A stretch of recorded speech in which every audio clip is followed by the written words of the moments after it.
세월이 화살같이 빨리 지나갑니다. 한 주간도 이렇게 쉬이 지나가고 말았습니다. 우리 이 시간 기도함으로 하나님 앞에 나아가겠습니다. 하나님 아버지, 지난 한 주간 동안도 저희들 인도해 주시고 지켜주신 것 감사합니다. 오늘 또 하나님을 기억하면서 하나님을 예배하고 송축하고 경배합니다. 영광을 받아 주옵소서. 예수님의 이름으로 기도하옵나이다. 아멘. 찬송가 19장입니다. 찬송하는 소리 있어. 찬송하는 소리 있어 사람 기뻐하도다. 하늘 아버지의 이름 거룩거룩합니다. 천하 사람 찬양하자. 거룩하신 하나님께 할렐루야 할렐루야 할렐루야 아멘. 하나님의 나라 권세 영원토록 있도다. 하나님의 영광 나라 거룩거룩합니다. 하늘 보좌 계신 주님 세상 주관하시도다. 할렐루야 할렐루야 할렐루야 아멘. 하나님의 모든 뜻은 그 뜻대로 되도다. 우리 아버지의 뜻은 거룩거룩합니다. 주여 속히 임하셔서 기쁜 날을 주옵소서. 할렐루야 할렐루야 할렐루야 아멘. 아멘. 하나님의 말씀은 계속해서 잠언입니다. 잠언 16장 1절부터 15절입니다. 잠언 16장 1절부터 15절입니다.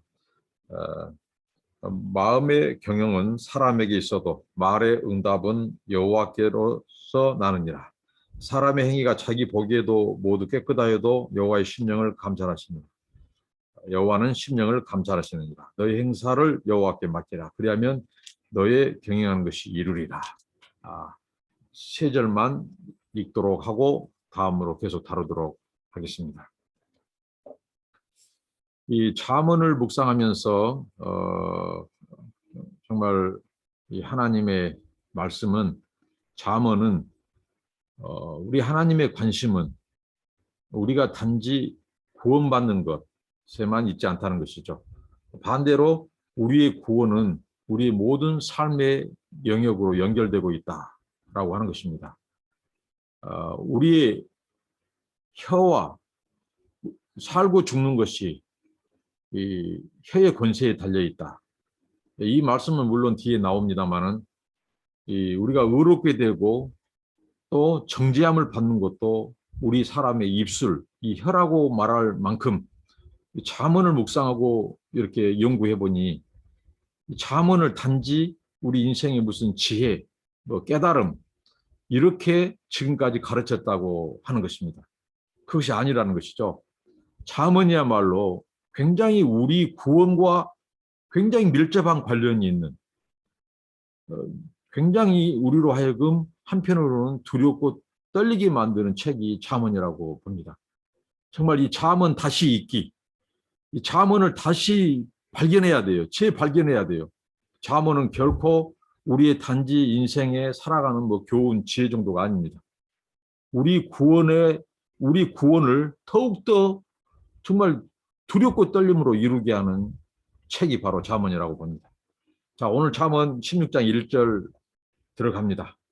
마음의 경영은 사람에게 있어도 말의 응답은 여호와께로 나느니라. 마음의 경영, 이 경영은 우리가 바로잡는 것입니다. 경영은 계획하고 또 무슨 일을 함에 있어서 질서 있게 하고 정돈 있게 하고 하는 것입니다. 제어하고 다스리는 것이 마음의 경영입니다. 그러니까 사람의 마음은 하나님이 창조하셨고 하나님은 우리에게 자유의지를 주셨습니다. 우리 하나님은 인격적인 존재이셔요. 지정의. 그래서 하나님은 우리 인간을 지으실 때도 인격을 주셨습니다.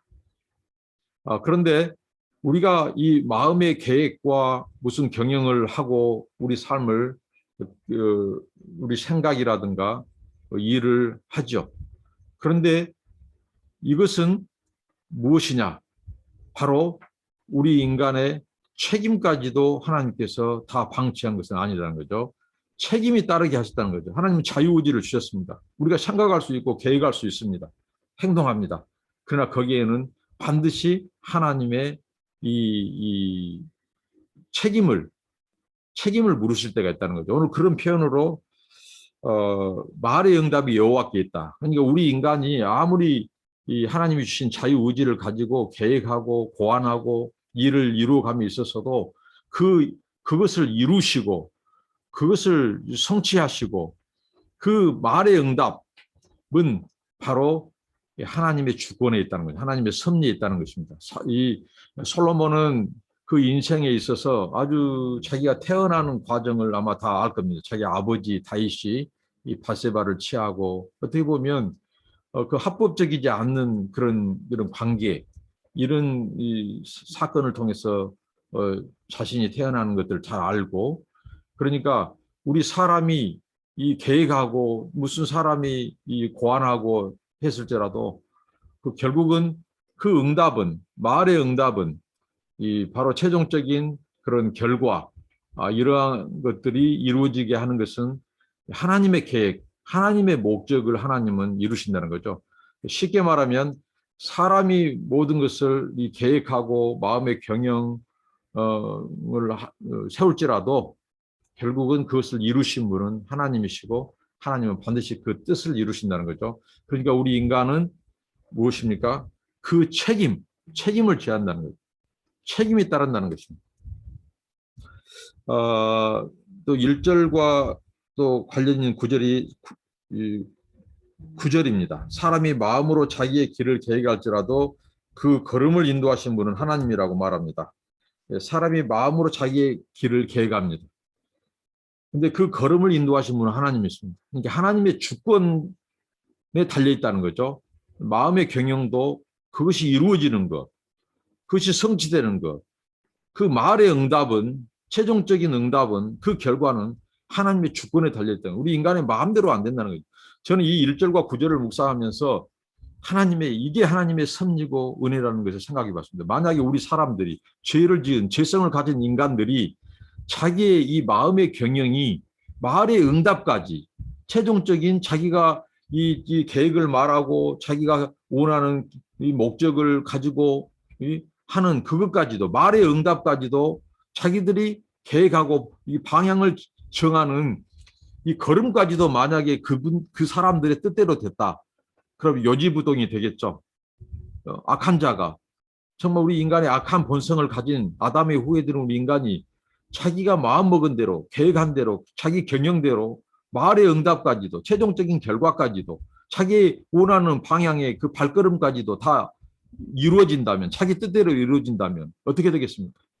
이것은 세상은 정말 요지경이 되고 정말 어지럽게 되겠죠. 세상 자체가 존립이 안 되는 것입니다. 무법천지고 그러면 더욱더 하나님의 심판, 노아 홍수 같은 하나님의 심판은 가중될 겁니다. 이건 뭐 한 달, 뭐 2달 정도가 아니라 주 단위로 하나님의 심판이 올지도 몰라요. 이게 하나님의 은혜요, 이게 섭리입니다. 이 자체가. 만약 인간의 뜻대로 되어버린다면, 계획대로, 경영대로 된다면, 그래서 하나님의 이 주권, 하나님의 이 섭리가 놀랍습니다. 9절. 그러면서 3절은 이렇게 생각합니다. 너희 행사를 여호와께 맡기라. 그래서 우리가 우리의 행사를 하나님께 맡겨야 될 이유입니다. 그리고 2절입니다. 사람의 행위가 자기 보기에는 모두 깨끗하여도 여호와는 심령을 감찰하시니라. 그러니까 우리 인간들이 자기가 무슨 마음의 경영을 하고 인생의 방향을 정하고 걸어간다는 거죠. 그런데 그 뜻대로 안 된다는 거예요. 사람의 뜻대로. 하나님께서 제가 하셔야 되고 하나님이 이루어져야 된다는 거예요. 그러니까 하나님의 뜻과 계획대로 되는 것이지 마음대로 사람 뜻대로 되는 거 아니라는 겁니다. 이 세상의 통치 질서와 원리가 바로 그것입니다. 이게 하나님의 나라입니다. 사람의 행위, 하나님께서는요, 사람의 그 행위의 동기까지도 살피십니다. 그러니까 우리에게 자유의지를 주셨어요. 우리가 마음대로 계획하고 고안할 수 있고 할 수 있습니다. 그러나 중요한 것은 우리 인생에 진정한 경영자가 계시다는 거죠. 그 우리의 말과 행동하고 계획하고 사는 것에 대한 그 과정을 지켜보고 심지어는 그 동기, 사람의 행위가 자기 보기, 자기 주관적인 판단, 이 편협한 옳든 그 사람의 판단, 그 마음의 동기까지도 살피신다는 거죠. 사람이 깨끗하게 자기가 깨끗하다고 의롭게 생각해도 이것은 하나님의 심령, 하나님이 심령을 감찰하시는 거다. 그렇습니다. 하나님은 우리의 마음의 심령, 동기까지 감찰한다는 말은요. 하나님께서 재보다는 것이고 저울질 해본다는 뜻이에요. 하나님이 우리의 마음의 동기부터 저울질하고 이것을 하나님께서 살핀다는 거죠. 이 하나님이 계신 것을 잊지 말아라. 이게 잠언의 교훈입니다. 얼마나 놀랍습니까? 만약에 우리의 생각, 마음, 계획대로 마음껏 산다면 무슨 하나님이 계시고 뭐 하나님의 심판이 필요하겠어요. 그러나 어미로우신 하나님이 우리의 모든 생각, 그 동기, 출발부터 과정, 심지어는 결과까지, 혀의 응답까지, 말의 응답까지, 우리의 걸음의 최종적인 걸음이 그 말하고자 하는 것까지, 하나님의 평가까지, 하나님의 주권, 하나님의 손에 달렸음을 잊지 말아라고 하는 것이 잠언의 교훈입니다. 그러니 우리가 인생을 어떻게 살아야 될지, 어떻게 경영하고 내 걸음이 어떤 방향으로 가야 될지, 한 걸음 걸음을 걸어야 될지를 이 성경은 분명히 우리에게 말해주고 있습니다. 그래서 여호와께 너의 행사를 맡기라는 것입니다. 왜? 우리 인간은 우리 계획대로 안 되니까 뜻대로 안 된다. 최종적으로 그 평가를 하나님이 하신다. 결과가 그 하나님의 판결에 달려있다. 너에게 자유의지가 주어져 있다고 할지라도, 마음껏 할지라도 우리 인간은 내일 일을 알지 못하고 우리 뜻대로 안 된다는 거죠. 그리고 그것이 하나님의 계획과 목적에 맞이한다는 거죠. 그러니까 우리 행사를 너의 생각과 계획의 모든 초안부터 모든 그 일의 결제와 마치는 순간까지 너의 행사의 모든 전 과정을 하나님께 맡기라는 거예요. 맡기라는 말은요, 하나님께 굴려 던지다는 거죠. 하나님께 던지다, 토스하다, 하나님께 굴리다, 맡기다는 것입니다. 우리 주님이 그랬죠. 너희의 염려를 다 주께 맡겨라. 여기에 맡겨라는 것은 하나님께 던져버리는 것입니다. 굴려버리는, 토스해버리는 것입니다. 전폭적인 신뢰, 전폭적인 의지. 이게 참된 지혜자의 인생이라는 것입니다. 누가 우리 행사를 책임지고 누가 행사를 주관합니까? 인생들은 이것을 할 수 없어요. 피조물적 유한성과 한계 때문에, 또 죄성 때문에. 그러나 완벽한 통치자, 거룩하신 하나님, 그의 모든 계획과 목적은 선하고 의롭습니다. 그 하나님께 맡기라는 거예요. 그러면 탈날 일도 없다는 것입니다. 그러면서 4절입니다. 왜 하나님께 맡겨야 되냐? 신뢰해야 되냐? 의지해야 되냐? 너의 경영이 하나님께 맡길 때 이루어지냐? 4절입니다. 여호와께서는 온갖 것을 그 시움에 적당하게 지으셨다. 온갖 것, 만물, 모든 일을 하나님께서는 그 계획과 목적을 가지고 창조했다는 거죠. 하나님은 모든 만물과 인생들에 대해서 계획을 가지고 계시고 목적을 가지고 계셔요. 그분에게 맡겨야 된다는 거죠. 모든 것을 적당하게 하셨습니다. 하나님이 계획을 가지고 목적을 가지고 있어요. 그러니까 너의 행사를 맡겨라. 그 하나님은 어떻게 한다고요? 도와주셔요. 악인도 악한 날에 적당하게 하셨다. 이 말은 하나님께서 이 죄를 만들었다든가 악을 방조했다는 것이 아니죠. 심지어는 악인도 심판 날까지 하나님의 심판의 목적을 이루는데 하나님이 내어버려 두시는 거예요. 그러니까 하나님의 이 만사 경영, 만물 통치는요, 한치의 오차도 없습니다. 그분의 계획과 목적을 하나님은 반드시 이루십니다. 그래서 우리가 그 하나님께 우리 인생을 맡겨야 될 이유고 맡길 수 있습니다. 하나님은 우리의 모든 부분을 다 통치하시고 책임을 져주실 분이에요. 우리가 그분의 주권을 의지하고 맡긴다면 하나님은 섭리하시는 분이십니다. 5절입니다. 물은 마음이 교만한 자를 여호와께서 미워하시나니 피차 손을 잡을지라도 벌을 면치 못하는. 자, 여기서 이제 교만의 정의가 쉽게 나올 수 있죠. 어떤 자가 교만합니까? 자기 인생의 경영, 자기가 주관이죠. 자기가 모든 결과까지도 자기가 달려있다고. 자기 뜻대로 될 줄 알고 생각하는 사람입니다. 하나님께 맡기지 않는 사람입니다. 그리고 동기, 마음의 그 동기를 하나님이 감찰하시는데 하나님 의식하지 않고 계획하고 생각하고 말하고 일을 집행하고 행하는 사람, 이 사람이 결국은 교만한 자입니다. 그들이 어떻게 합니까? 여호와께서 미워한다는 거죠. 이 미워한다는 표현은 가증하고 하나님이 혐오스럽게 여긴다는 거죠. 그리고 그들은 피차 손을 잡습니다. 어떤 손입니까? 악의 연대, 악의 동맹입니다. 서로 세야까지 하면서 너도 옳고 나도 옳다고 서로 이렇게 죄를 도모하고 악을 도모합니다. 이 교만한 자들은요. 왜? 하나님이 없는 것처럼 행동하니까. 하나님 의식하지 않으니까 그렇죠. 자기들의 인생의 주인이니까. 서로 봐주고 서로 눈 감아주고 서로 인정해주고. 그런데 하나님은 반드시 그들에게 벌을 면치 못하리라고 말합니다. 이게 잠언입니다. 6절 인자와 진리로 인하여 지악에 속하게 되고 여호와를 경외함으로 인하여 악에서 떠나게 되며 결국은 겸손한 자, 하나님께 인정받는 자, 그들은 인자와 진리로 제약에 속하지 않게 된다는 거죠. 인자와 진리, 하나님의 성품입니다. 언약적인 그런 관계에서 나온 용어라고 그랬죠. 인자, 헤세드, 하나님의 자비와 긍휼, 진리, 언약적 신실함, 충성함. 하나님이 얼마나 우리에게 성실하냐면요. 하나님은 약속한 것을 한 번도 어겨본 적이 없으십니다. 그 약속을 반드시 이루신 분입니다. 그런 것처럼 언약의 당사자인 우리들, 이스라엘, 새 이스라엘은 우리들 역시 하나님 앞에 언약적인 충성을 해야 됩니다. 그게 무엇입니까? 하나님 말씀에 순종, 하나님을 사랑하는 것, 이웃을 사랑하는 것, 신실함으로 반응하는 것, 인자와 하나님처럼 자비와 긍휼로 하나님의 사랑을 나누고 이웃에게 나누고 이럴 때 우리는 악에서 떠날 수 있어요. 여호와를 경외한다는 것이죠. 악에서 떠나게 된다는 것이죠. 이게 지혜로운 인생입니다. 그러나 교만한 자는 이와 반대라는 것이죠. 그들은 악을 행하고 이 악을 미워하지 않고 서로 손을 잡고 그렇죠. 그래서 7절에 사람의 행위가 여호와를 기쁘시게 하면 그 사람의 원수라도 그를 더불어 화목하게 하시느니라고 말합니다.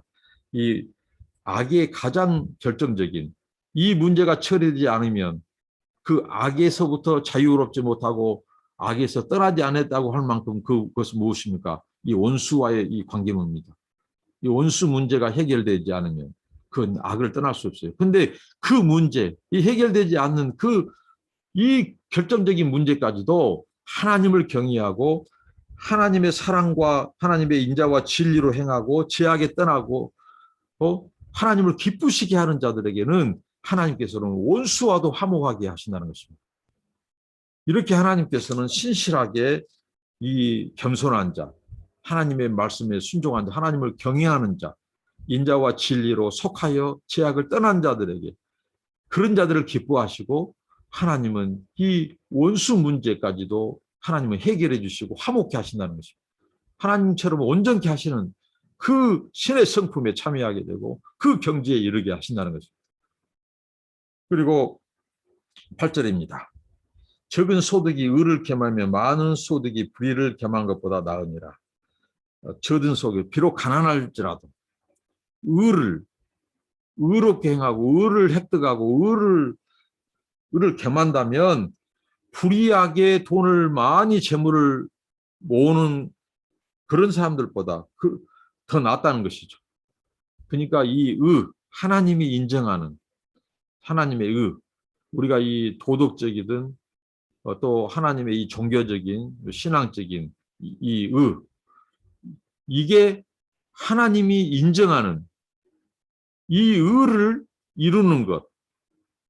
그러니까 이 비록 재산은 없을지라도 가난할지라도 바로 하나님 앞에 의로운 인생, 의롭게 되는 것이 중요하다는 거죠. 아무리 이 세상의 모든 소유를 가진다 할지라도 그것이 하나님 앞에 인정받지 못한다면 하나님께 인정받는 것이 의인데 그 하나님께 인정받지 못한다면 그것은 불의고 그 불의는 바로 우리를 최종적인 마지막 날 하나님의 심판을 모면할 수 없다는 것, 피할 수가 없다는 것입니다. 그러니까 우리가 이 직업을 갖는 것, 일을 하는 것이 과연 하나님이 이것을 인정하는 것인가? 오늘날 시대에 많은 직업이 등장하죠. 우리가 이 직업도 돌아봐야 됩니다. 이 직업이 과연 하나님께서 인정하는 직업인지, 성경의 경제 질서에 맞는 것인지, 그리고 세상적인 하나님의 은총 아래서의 이 경제 질서에 맞는 것인지를 따지고 살펴야 됩니다. 왜? 우리의 직업, 우리의 이 일, 우리의 수고, 돈 버는 거, 돈을 모으는 거, 이런 것도 이 의로 한다는 것이. 의를 겸해야 됩니다. 모든 것이 하나님의 의로 행해야 됩니다. 의롭지 않고 그것이 불의로 되어진 직업이고 그 불의로운 재물이라면 이것은 하나님이 기뻐하지 않는 것이고 인정하지 않는 것입니다. 하나님께 버림받는 것입니다. 그리고 10절입니다. 10절부터 15절까지는 이 왕의 잠언, 어떻게 보면 이 솔로몬은 왕이죠. 그러면서 왕들에게 주는 이 또 집행관, 행정관, 뭐 사법부, 입법, 행정, 뭐 강요들, 공직자들, 이런 국민들을 봉사하는 자들에게 어떻게 주는 이 잠언과도 같습니다. 10절. 하나님의 말씀이 왕의 입술에 있은즉 재판할 때 그 입이 그릇하지 아니하니라. 하나님의 말씀, 이 고대 사회는 바로 이 신탁이라고 해서 하나님께서 이 신정사회에서는 신정국가에서는 하나님이 왕에게 하나님의 메시지를 대언하도록 했습니다. 그래서 신탁, 하나님의 신탁을 받은 자죠, 왕은. 그래서 메시지를 전하고 백성들로 하나님 앞에 서게 하고 회개하게 만들고 했죠. 근데 왕이 이 책무를 다하지 않을 때는 선지자를 통해서 꾸짖었고 또 그 왕의 이 왕권을 박탈하기도 했습니다. 하나님께서 이 왕에게 주신 것, 이 정부, 정권에게 주신 것은 바로 공의입니다. 공의. 재판이 어떻게 보면 대표적이죠. 재판할 때 그 입이 그릇하지 아니하리라. 하나님을 대리해서 세운, 그러니까 우리 기독교인들이 생각해야 될 게 있습니다. 오늘 정부, 국가, 왕, 뭐 다 이 공직자들은 어떻게 보면 하나님의 종들로서 부름받았어요. 이 목사, 교회만이 아니라 국가, 왕, 지도자, 치리자들, 방백들, 이 오피셜스, 이 공직자들도 다 하나님의 종들로 부름받았어요. 근데 이들이 해야 될 것은 하나님의 공의, 사회 정의를 담당하는 것입니다. 상 줄 자에게 상 주고 벌 줄 자에게 벌 주는 것입니다.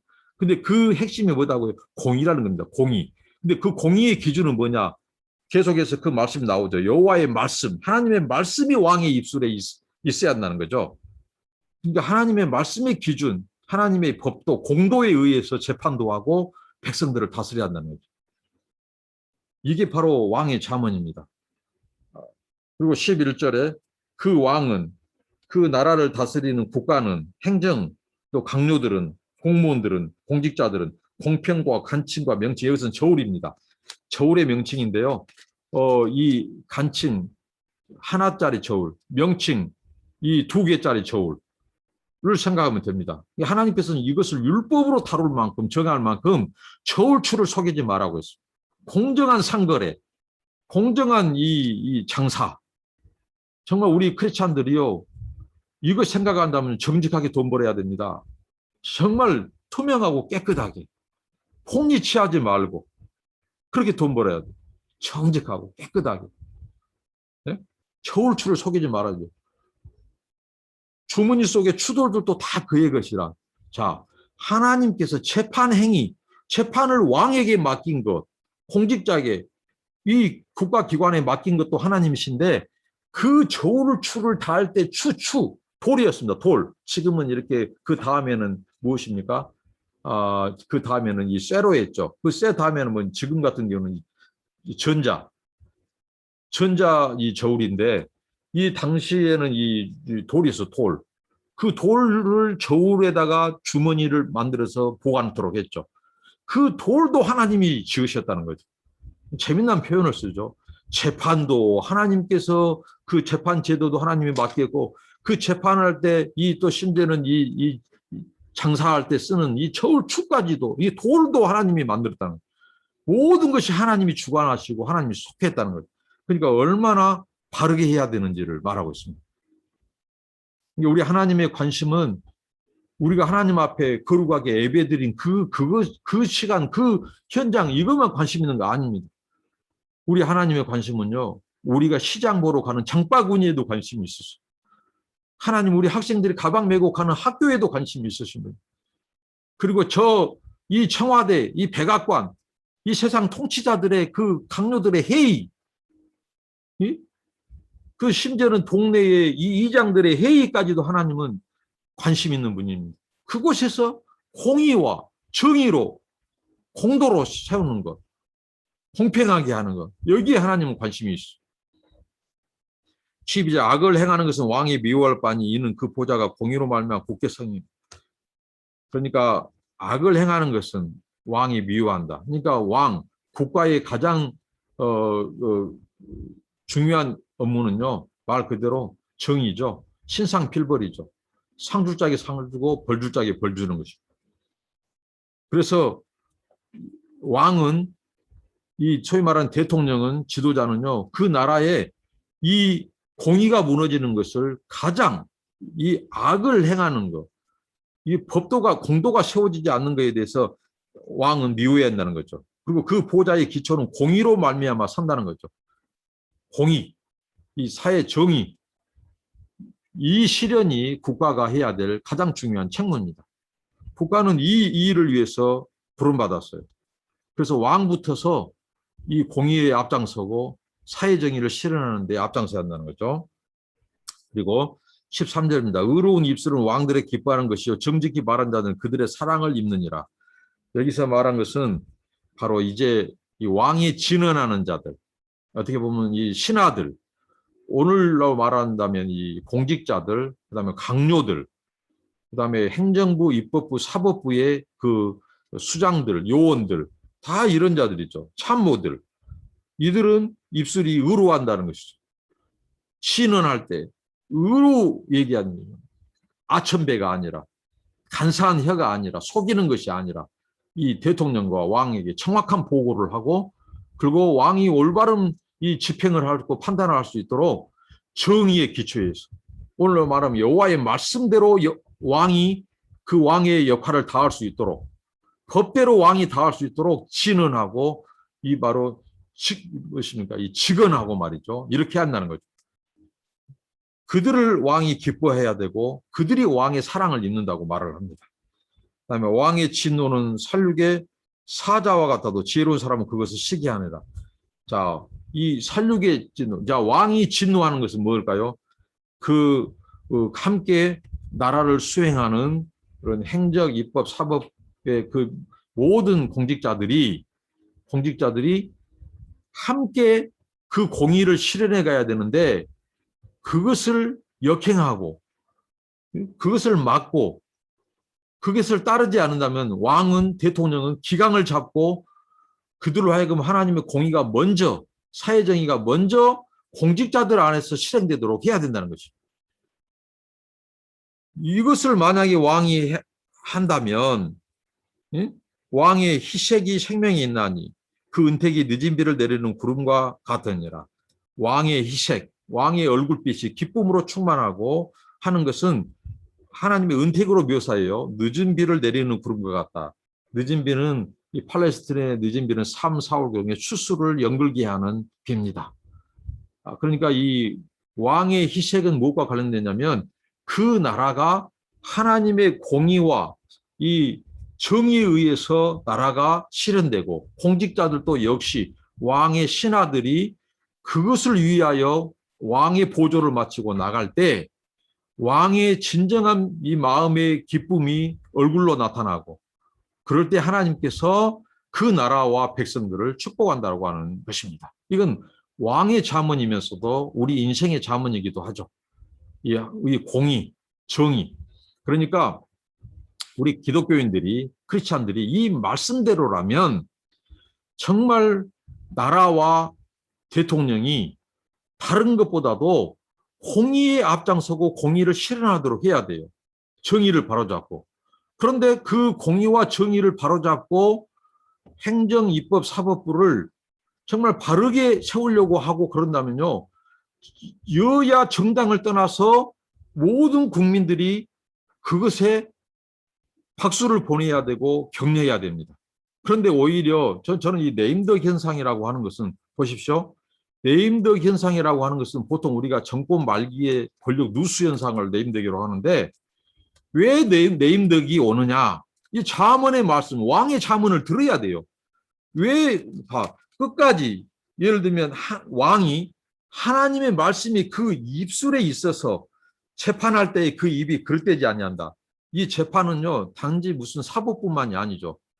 이 법을 만드는 입법부, 국회, 또 사법부, 이 재판하는 이 판사, 재판, 그 다음에 이 행정부에 속한 이 검사, 검찰, 뭐 경찰, 또 공무원, 이 모든 자들이 하나님의 공도, 공의를 실현하고 끝까지 예를 들면 저울, 11절에 저울 얘기 나오죠. 상거래가 정직하고 그다음에 악을 대통령부터 왕부터 미워하고 끝까지 의롭게 이렇게 정치를 하고 한다면 네임덕이 올 수 없다는 거죠. 왜?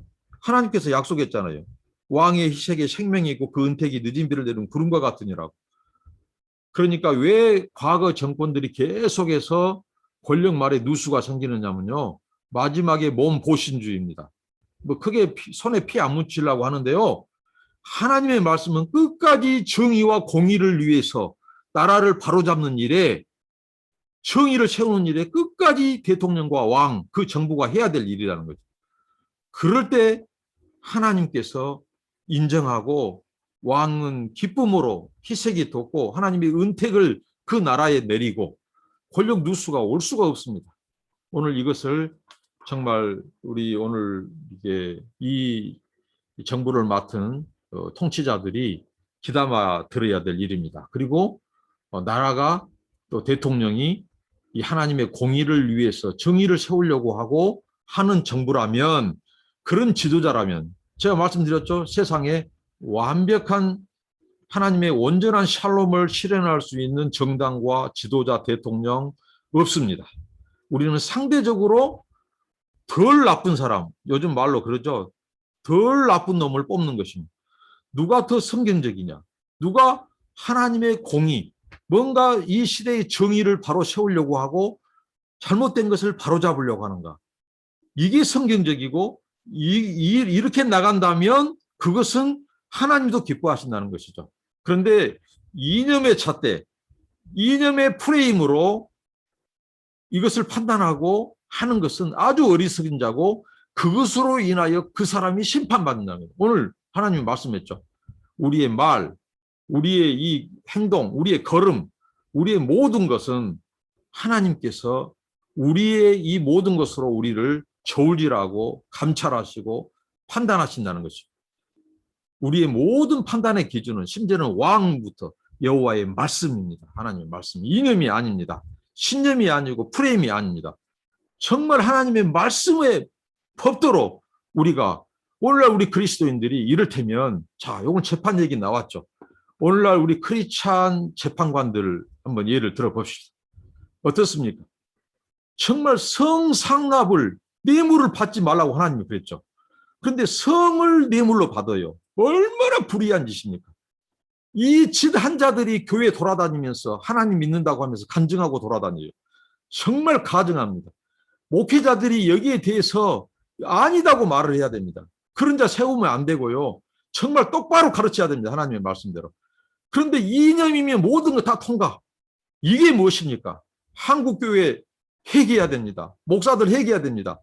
왜 하나님의 말씀에 서야지, 하나님의 법도를 가르쳐야지, 왜 이념을 가르칩니까? 왜 이념의 프레임으로 교회가 거짓 뉴스, 가짜 뉴스 전달하는 데 앞장섭니까? 정말 이것은 악행입니다. 정말 오늘 이념에 붙잡히고 거짓 이념과 사상에 붙잡힌 한국교회 회개해야 됩니다. 거기 앞에 선 목사들부터 회개해야 됩니다. 하나님의 말씀이 우리 입술에 있어야 되고 왕의 입술에 있어야 되고 해야 하는데 하나님의 말씀은 저리 가버리고 자기들의 이념의 잣대에 오르면 다 올라요. 이건 하나님의 심판을 가중시킨 겁니다. 두려워야 될 일입니다. 어떻게 정말 우리 그리스도인이라고 하는 자들이 이 재판, 이 검사, 이 사법부, 이 사람들이 이 악행을 저지름에도 불구하고 성을 상납받음에도 불구하고 그들이 교회에서는 옳다 하고 인정받고 크리스찬들이 가짜뉴스 전하는 데 앞장서고 정말 통탄에 맞지 않습니다. 정말 눈물 납니다. 하나님의 말씀은 어디가 있습니까? 복음은 어디가 있습니까? 우리의 거룩하신 재판관 하나님의 공의는 어디가 있습니까? 정말 가슴이 아픈 일입니다. 정말 이념을 벗어 던져야 됩니다. 깨뜨려야 됩니다. 하나님의 말씀으로 돌아가야 됩니다. 기도하시겠습니다. 하나님 아버지, 우리의 사람이, 우리의 생각이, 우리 행위가 사람의 기준에 옳다도 하나님은 감찰하신다고, 심령을 감찰하신다고 했습니다. 하나님께서 우리나라를 불쌍히 여기시고 한국교회를 불쌍히 여기시고 우리들을 불쌍히 여기시고 여호와의 말씀으로 돌아가게 하옵소서. 거짓된 이념과 사상에 붙들려 있는 우리 한국교회, 우리 많은 성도들, 목회자들, 주님 회개의 영을 부어주셔서 정말 하나님의 말씀으로 복음으로 돌아오게 하옵소서. 죄를 짓고도 성을 상납받고도 그런 불의한 재판관이 간증하고 돌아다녀도 다 통용되는 이념이, 자기들의 이념과 신념에 맞으면 다 모든 것이 다 오케이, 만사 다 의롭다고 칭해버리는 이 세대를 한탄합니다. 주여 불쌍히 여겨주시오. 한국교회를 살려주시옵소서. 저희들을 살려주시옵소서. 불쌍히 여겨주옵소서. 예수님의 이름으로 기도합니다. 아멘. 오늘 우리들의 예배가 하나님 앞에 영광이 되는 그런 주일이 되기를 축복합니다. 감사합니다.